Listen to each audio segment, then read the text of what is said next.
The sun above planet Karava was burning red, painting the sky in strange shades of purple and gold. In the middle of a noisy trade city, a large crowd had gathered at the grand auction grounds. Creatures from across the galaxy were shouting, laughing, and waving credit chips in the air. Alien slaves were being sold one by one, each in a cage, each looking defeated. Some buyers were rich nobles, others were criminals in fine clothes. All of them had one thing in common: they believed. They owned everything they bought, but near the back of the platform, in a heavy black cage, something was different. Inside the shadows, an alien girl crouched low, wrapped in chains too thick for her size. Her skin was pale blue, her hair dark and wild like lightning. Her glowing red eyes watched everyone like a beast waiting to attack. Whispers traveled through the crowd. "That's the wild one. She killed her last owner. She bit a trader's hand clean off." No one dared to step close to her cage. Even the auctioneer kept his distance. He raised his voice and said, "Final offer of the day. One last product, rare and dangerous, sold as is. No refunds." People laughed, some booed, most ignored. The auctioneer waited, but no one lifted a hand. No buyers? "Come on, she may be wild, but she's young, strong, and exotic." Still silence. The crowd began to break apart, their interest gone. That's when a quiet voice cut through the noise. "I'll take her." The auctioneer turned in surprise. A tall human man stood at the edge of the crowd, calm, serious, and alone. His clothes were plain, his face tired but firm. He walked forward and placed a card on the scanner. The machine beeped, confirming payment. The crowd gasped. "Is he crazy? Another fool buying trouble. He won't last a night." The auctioneer shrugged, not caring what happened next. "She's yours," he said, unlocking the cage with shaking hands. The chains clamped as they fell to the ground. The alien girl didn't run, didn't speak, didn't move. She just stared at the human. Colton, the human, looked into her glowing eyes. He didn't flinch, didn't look away. Then he did something no one expected. He extended his hand, not with force, but with softness. "Come," he said. The girl's eyes narrowed, her body tense like a spring. Then, slowly, she stepped out of the cage. The crowd stepped back in fear. But she didn't attack. She stood beside the human, like a silent shadow. They walked away from the auction ground without speaking. Every step was heavy with stares and whispers. Colton led her to his old ship docked nearby. It wasn't shiny, it wasn't fast, but it was home, inside. She looked around with caution. She didn't sit. She didn't ask anything. Colton pointed to a small room with a bed and said, "This is yours." Still, no answer. Later, he placed a tray of food on the table and sat across the room. She didn't eat. Instead, she crouched in the corner, back against the wall, watching him like a hunted animal. That night, as the stars filled the sky outside, Colton sat quietly, fixing a broken tool and thinking about what he had done. The girl hadn't said a word since the auction, but he had seen something in her eyes, something not wild, but hurt. He didn't know her name, didn't know what planet she came from, didn't know why she was sold like property, but he knew one thing: he couldn't leave her in that cage. The galaxy had called her untamable, but Colton wasn't looking for a pet. He was looking for something else, something no one understood yet, and maybe, just maybe, she was too. That night, before sleep, the girl finally spoke in a low, hoarse voice. One word: "Why?" Colton looked at her, surprised but calm. He answered softly, "Because no one else did." She blinked slowly, then turned away. But in her eyes, something had changed. Not trust, not yet, but the first spark of something forgotten: hope. And somewhere deep in the silence of space, two broken souls began a journey neither expected. The auction was over, but their story had just begun. Asterisk, the ship lifted off from planet Karava, leaving behind the noise, the market, and the stairs. Inside the old freighter, the silence was deep, almost like a third passenger. Colton sat in the pilot's seat, hands on the controls, eyes forward. Behind him, the alien girl sat in a corner, legs pulled to her chest, unmoving. Her name was still unknown. She hadn't spoken since that one word. Why? Colton had offered. Food again, water, even blankets. But she refused everything, only watching, always alert. Always ready to defend herself. He didn't blame her. He saw the scars on her wrists from chains that had been too tight. He noticed how she jumped at sudden sounds. He understood she was not silent by nature, but by experience. For now, he gave her space. Colton wasn't there to own her. He was there to help. But help only works when trust begins. On the second day of their journey, the ship entered a calm travel path between systems. It was safe, peaceful, and quiet. Colton walked into the storage bay where she had chosen to stay. She had every right to take the room he gave her, but she never did. She liked the corner, the shadows, the walls that protected her back. He placed a warm bowl of soup near her feet, then sat across from her, far enough not to scare her. "You don't have to eat," he said, "but I'll leave it here anyway." She didn't look at him, but her eyes flickered toward the bowl when he left. Later, the bowl was empty that night. Colton watched the ship's camera feed just to make sure everything was fine. He saw something strange. She had taken one of his tools, a small handheld scanner. At first, he was worried. But then, on the screen, he saw her turning it over in her hand, examining it, pressing buttons carefully. Like a child learning how something worked, she was curious, not dangerous. On the fourth day, Colton tried again. This time, he brought an old tablet and drew simple shapes on the screen: a sun, a tree, a starship. Then he slid it toward her. She didn't touch it for hours, but when he came back, he saw new drawings, her versions of the same shapes, more detailed, more precise. She had copied his work and improved it. He smiled but didn't say anything. Instead, he drew a stick figure with short hair, then pointed to himself. "Colton," he said, tapping his chest. She looked at him, then at the screen. She didn't speak, but she drew a figure with longer hair, claws, and glowing eyes. She tapped her drawing once, then looked away. That night, Colton added new tools to her corner, small harmless gadgets, things to take apart and explore. He said nothing about it, he just left them. The next day, half were taken apart, half were reassembled in ways he didn't expect. Still, she didn't speak. Still, she didn't eat while he was watching. But she began to sit a little closer to the open hallway, a little closer to the light. One night, a strange sound echoed from the lower engine room. Colton rushed there with a flashlight and saw her crouched under the pipes. She had repaired a loose coil using nothing but scrap wire and instinct. He blinked, impressed.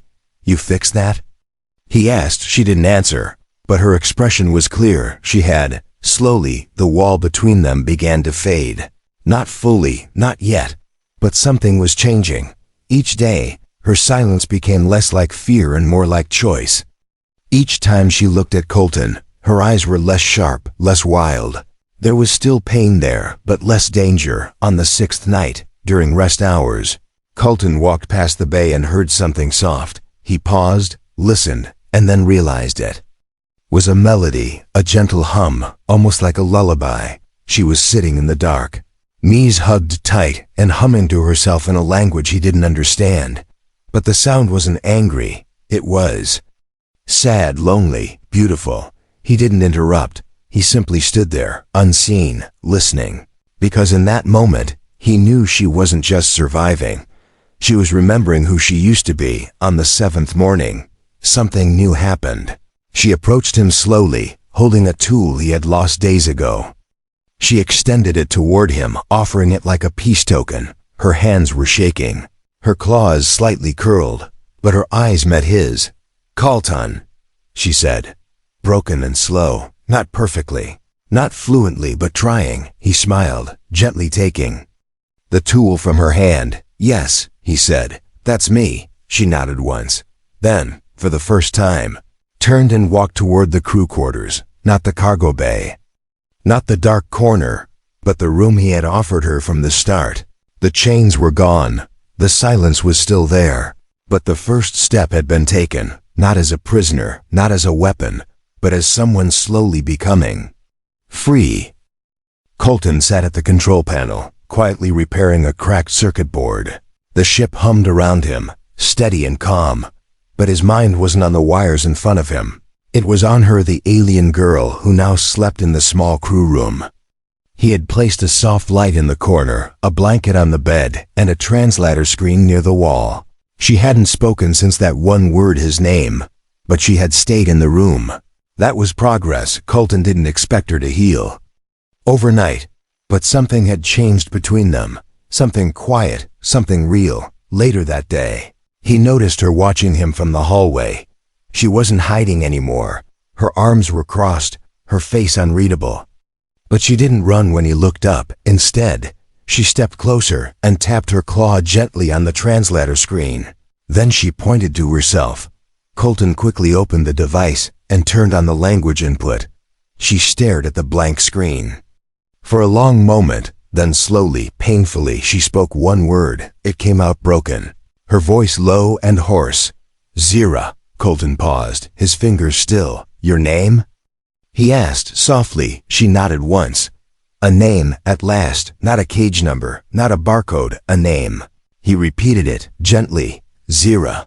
The translator blinked, saving the sound. Zira didn't smile, but her shoulders dropped, as if some heavy part of her had been set down. For the next few days, they began speaking through the translator screen. Zira typed short words, not full sentences. Sleep, food, fix. Sometimes she pointed at tools and gave their names in her language. Colton typed in return, slowly matching the words to English. He began to understand her rhythm, how she only spoke when she needed, how her eyes said more than her voice ever did. One evening, while he cleaned the kitchen module, Zira walked in without a sound. She stood near the table, staring at a broken device, a small music cube. Colton noticed. You like music? He asked. Zira nodded, just once. He handed it to her. It doesn't work anymore. She took it carefully, turning it in her hands. After 5 minutes, she opened a small panel and tapped a wire into place. The cube glowed, then soft music filled the ship. It was a lullaby, ancient and slow. Zira's eyes shimmered, not with joy, but with something deeper. Colton didn't speak. He let the song carry the silence. Then she spoke. My mother sang, she said, broken English and all. Colton looked at her, surprised. You remember? Zira nodded, then sat down on the floor beside the wall, her voice barely more than a whisper. I was small. Before war, she touched the floor, eyes distant. They took many children. Colton's hands clenched slowly. He had heard rumors of alien child soldiers, but he had never met one. Did they make you fight? He asked gently. She nodded again. They cut, she said, pointing to a scar on her arm. Put things inside. Colton felt a cold wave go through him. Cyber implants, forced upgrades. Pain meant to create monsters, but Zira wasn't a monster. She was a survivor. She looked up at him with those glowing red eyes and asked something that hit harder than anything else. Why no one stopped them? Colton had no answer. He looked away, ashamed, because the truth was, people knew. They just didn't care. Zira continued. They say, I feel too much. She pointed to her chest. They say, not good weapon. Her claws curled in anger. So they sell me. Colton sat down across from her, knees folded. I'm sorry, he said, meaning it from his soul. Zira tilted her head. Why you sorry? You not them. He shook his head. Maybe not, but I'm human too. And humans stood and watched. For the first time, Zira leaned back, eyes softer. You different, she said. Maybe, Colton replied, but I don't want to be the only one. The ship floated silently in space, stars blinking all around. 2 lost souls, one built by war, the other broken by guilt, shared a floor, a song, and a name. Zira didn't smile, but she did reach forward. Her claw tapped his hand once, a small, awkward gesture, but one that meant everything. "Colton," she said again, voice steadier now. He looked at her. "Yes?" Zira hesitated, then whispered, "Thank you." It was the first time she had ever said those words. The translator blinked, saved the voice pattern, and repeated it in English. Colton didn't reply. He just nodded because words weren't enough in that moment. He knew this wasn't about rescuing a slave anymore. This was about rebuilding something the galaxy had tried to erase. A name, a memory, a soul, and for the first time in years, Zira began to believe she still had one. Asterisk. The ship drifted quietly through the stars. Inside, everything seemed calm, but something was wrong. Colton noticed it first during the morning cycle. Zira hadn't come out of her room. She always woke early, sometimes before him. She would sit by the engine room, study parts, or quietly explore the screens. But now her room was silent. He knocked gently on the door. "Zira?" No answer. Worried, he opened the door slowly.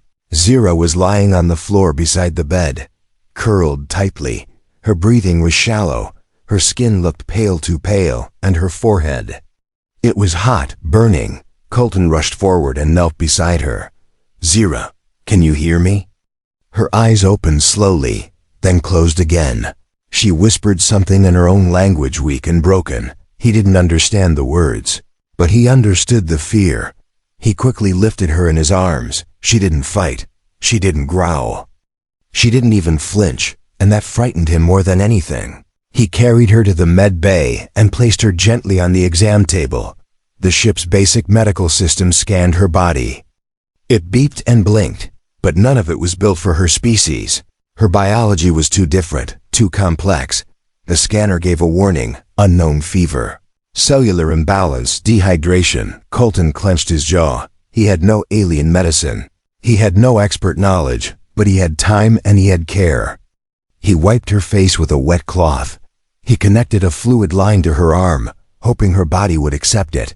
Then he sat beside her and waited, watching her chest rise and fall. Hours passed. She groaned softly, turning her head in pain. Colton placed a hand on her forehead. "I'm here," he whispered. "You're going to be okay." Later that night, her eyes opened again. They were dim but focused on him. Her voice cracked as she tried to speak. "Why, help me." Colton looked at her for a long moment, then answered quietly, "Because someone should have." Zira stared at him. Her throat moved as if trying to swallow words that were too heavy. "No one helped before," she whispered. "I know," he said, "but that ends now." Tears formed at the edges of her glowing eyes, soft, silent, unsure tears, not from pain, but something deeper. No one had ever spoken to her like this. Not as a thing, not as a weapon, not as a mistake, but as a person. Her hand slowly moved from her side.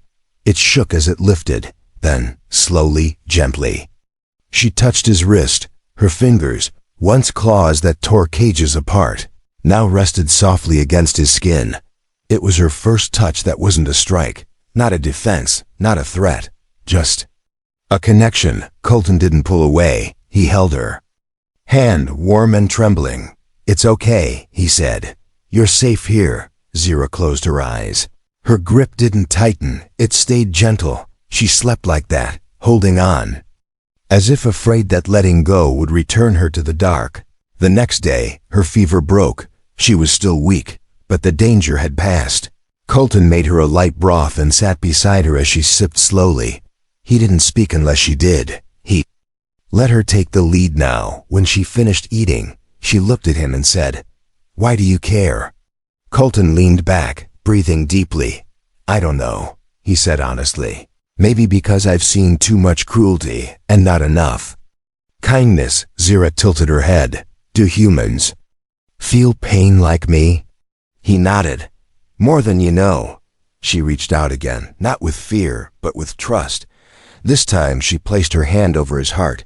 "Your pain? Here too?" Colton swallowed. Yes, they didn't say much after that. They didn't need to, because something powerful had happened. Not with weapons, not with words, but with the first touch between two broken worlds. Later that night, Zira stood up on her own.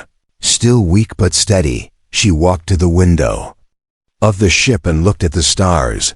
"Colton," she said quietly. "Yes?" "Thank you for not running," Colton smiled. "I told you," he said. "I'm not like the others." Zira nodded slowly, her eyes reflecting starlight. "No, you're not." For the first time, the silence between them felt warm, not empty, but peaceful. She was still healing, her body would take time, but her heart had already begun. And in that quiet ship, floating through the endless night, a human and an alien, both abandoned in their own ways, found something rare, something fragile, something real. They found the beginning of trust, and it all started with one touch. The ship floated through open space, far from any planets or stations. Colton liked these quiet paths. No distractions, no traitors, no threats, just stars, the hum of the engine, and time to heal. Zira was stronger now. Her steps were steady again. Her voice was clearer, but something remained behind her eyes, a shadow that never left. Colton noticed it every time she looked out the window too long, every time she held a tool too tightly, every time she woke up from sleep gasping. Claws half raised, she never screamed, but her silence screamed for her. One evening, Colton brought her a mug of warm broth. He didn't speak, just placed it beside her. She nodded once and took it. They sat together in the control room, watching the stars move slowly past the glass. "Do you want to talk?" Colton asked gently. Zira didn't reply, but after a few long minutes, she placed the mug down, then spoke. "I was taken when I was little," she said, her voice flat. "No older than 7 rotations." She stared ahead, not at him, but at the memories in her mind. They came in the dark, ships, smoke, screams. "My village burned." Colton sat still, listening. Zira continued. "I was put in a cage. Small, cold. Others were there too, crying. Then one by one, they vanished." Her hands clenched slowly. "They said I was lucky.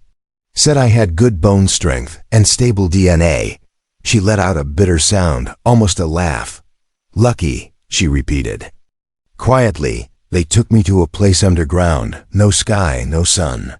Only lights and voices behind glass. Colton could imagine it, a laboratory, a test facility. Zira's voice trembled but didn't stop. "They changed me. Gave injections, cut my skin, put metal in my bones. Sensors in my neck." She touched the back of her neck slowly.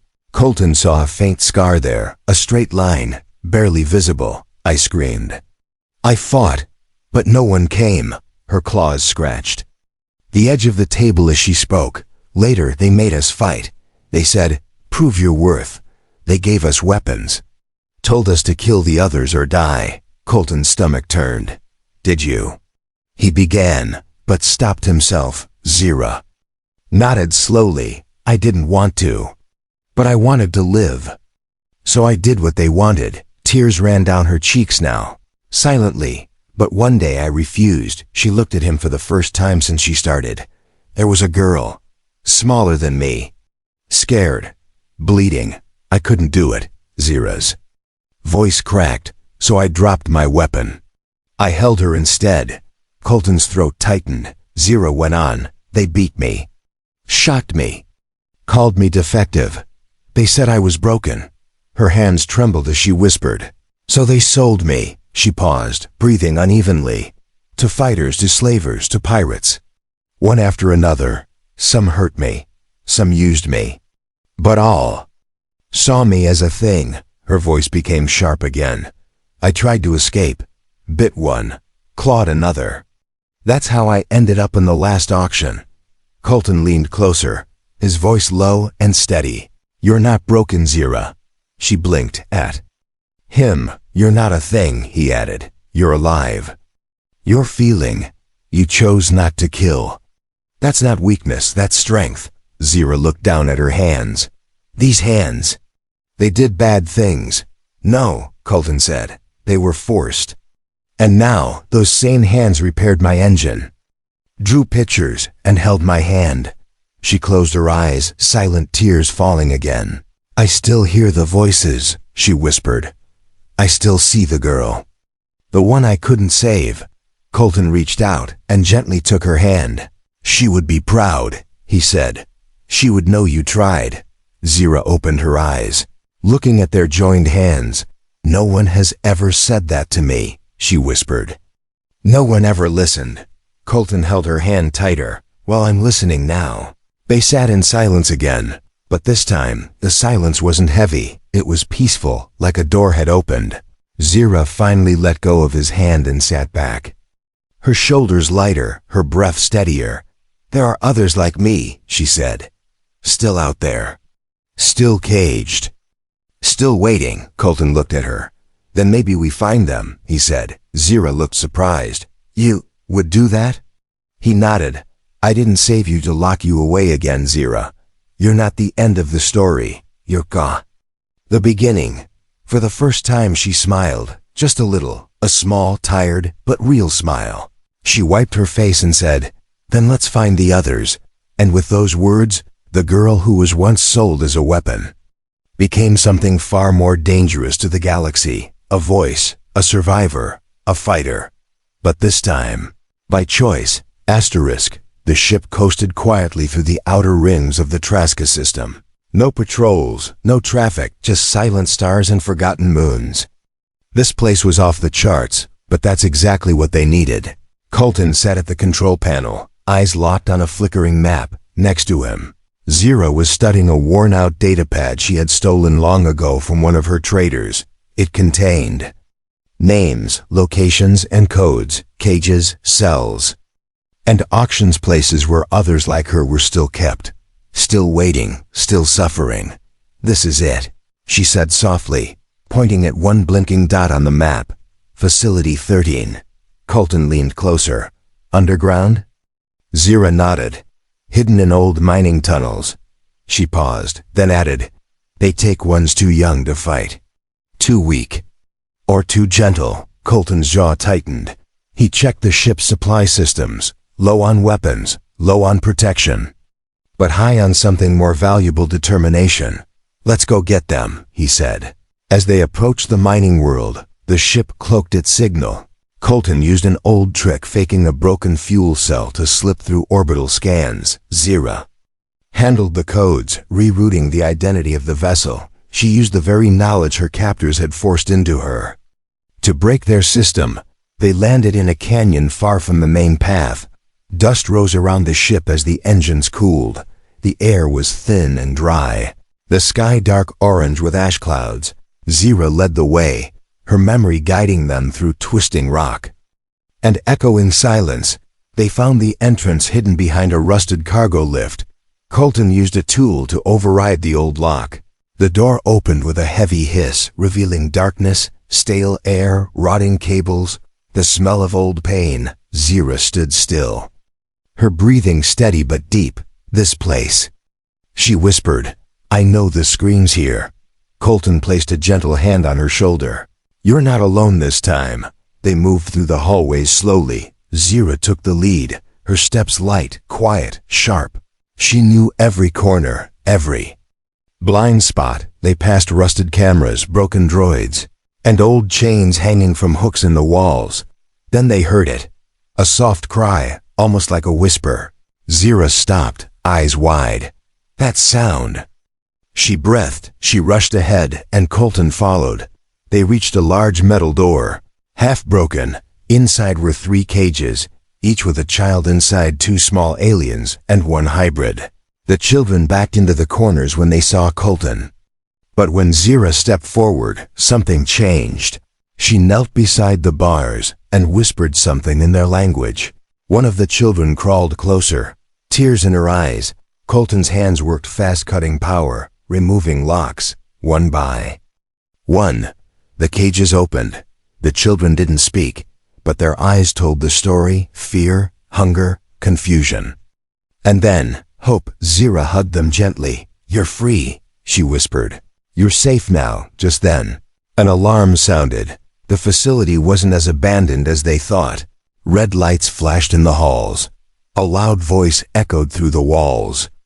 Unauthorized entry detected. Zira stood up, her body tense. We have to go. Colton grabbed two of the kids, and Zira carried the smallest. They ran back through the tunnels. Heartbeats pounding like war drums, droids rolled in from a side tunnel armed, scanning, preparing to fire. Zira threw a flash device. Stolen from Colton's tool belt, light exploded across the hallway, and the droids froze. Move! Colton shouted. They raced toward the canyon, lungs burning, feet slipping on dust. The ship was in sight, its door open, engine starting, but more droids came from the rocks above. Blasters aimed, metal arms raised. Colton turned, placing the children behind him. He raised his last charge weapon, only 2 shots left. Zira stepped in front of him. Go! She shouted, I'll hold them. No, Colton growled. Not leaving you. She looked at him, fierce and desperate. You saved me, she said. Let me save them. She lunged forward fast, sharp, wild. She tackled the first droid, ripping wires free. The second one turned. Colton fired. Striking its head, Zira rolled to the side, grabbing Colton's arm as more blaster shots flew past. Together, they leapt into the ship. Colton hit the lift button, and the doors closed just as the droids reached the entrance. The ship rose fast, cutting through the ash sky. The children huddled in the corner. Safe, shaking, but alive, Zira stood beside them, bruised, scraped, but smiling. She looked at Colton. We did it, she said. He nodded. We did. For a long time neither of them spoke. They just sat there, breathing, and around them the stars blinked quietly, not judging, not watching, just shining like a sign of something new. Colton looked at Zira and said, We can find the next place. She turned to him, her eyes fierce. Yes, she said, and next time, we bring more home. Because now, Zira was more than just a survivor. She was a rescuer, and the fire they had lit was only beginning to spread. The galaxy was changing, even if it didn't know it yet. News had spread quietly, whispers traveling through back channels, black markets, and forgotten slave rings. Facility 13 had fallen. A group of children had vanished under the nose of one of the oldest auction networks. And no one knew who did it. Some blamed rebels, others said it was a rogue mercenary. But no one imagined the truth, that it was one quiet human and one so-called untamable alien girl. Zira sat at the edge of the ship's observation deck. The stars reflected in her red eyes. She was wrapped in a soft black coat, something Colton had patched together for her from old gear. Her claws tapped gently on the floor, not out of anxiety, but thought, behind her. The children slept in a newly converted room. Each had their own bunk, a nameplate on the wall, and a blanket they could call theirs. Zira had helped set it up herself. She chose soft colors, soft lights, no chains, no metal floors, no locked doors. Colton entered quietly, carrying 2 cups of warm tea. He handed one to her, and she took it with a soft nod. Neither spoke at first. They didn't need to. After a few sips, she broke the silence. Do you think we're safe? Colton glanced toward the stars. Not completely, he said, but safer than we were. She nodded again, then added, They'll come looking. They always do, he replied. But we'll be ready. Zira turned her head to him. Why do you stay? Colton blinked. With you? She nodded. You could have dropped me off, taken the money, walked away. He looked at her, long and steady. Because you're not cargo, he said. You're not a mission. You're not a mistake.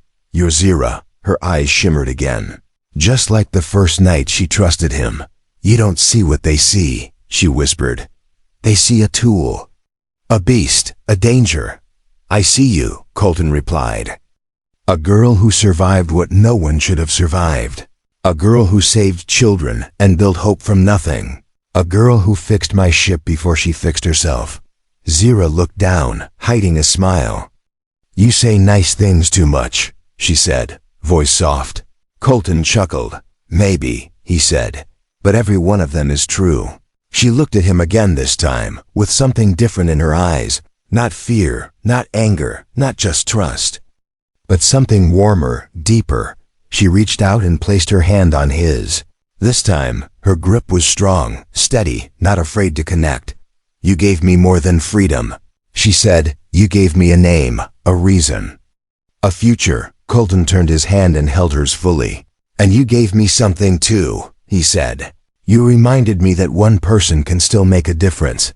You reminded me what it means to care." She leaned her head against his shoulder. Just for a moment, just enough. And the silence between them felt like peace. The ship beeped softly, an alert from the navigation system. Colton stood and checked the screen. A new signal, another rumored holding facility, deep in a moon's underground ruins. He looked at Zira. She was already walking toward the control panel. Eyes sharp again, she spoke first. "Let's go," Colton smiled. No stopping now, as the engines warmed. The children peeked out from the hallway, one of the smallest. A girl with silver skin and glowing fingers ran to Zira and hugged her leg. Zira froze for a moment, then slowly knelt and hugged her. "Back," the child whispered. "You're my hero." Zira's eyes widened, her voice was quiet. "No, I'm just someone who didn't give up." The ship lifted into the stars once again. And this time, they didn't fly as fugitives or wanderers. They flew as a crew, as a family, as a promise to those still trapped. To the galaxy, Zira was still dangerous, still untamable, still strange, still unknown. But to one human, she was perfect just the way she was. Not a pet, not a slave, not a mistake. She was his partner, and together they were unstoppable.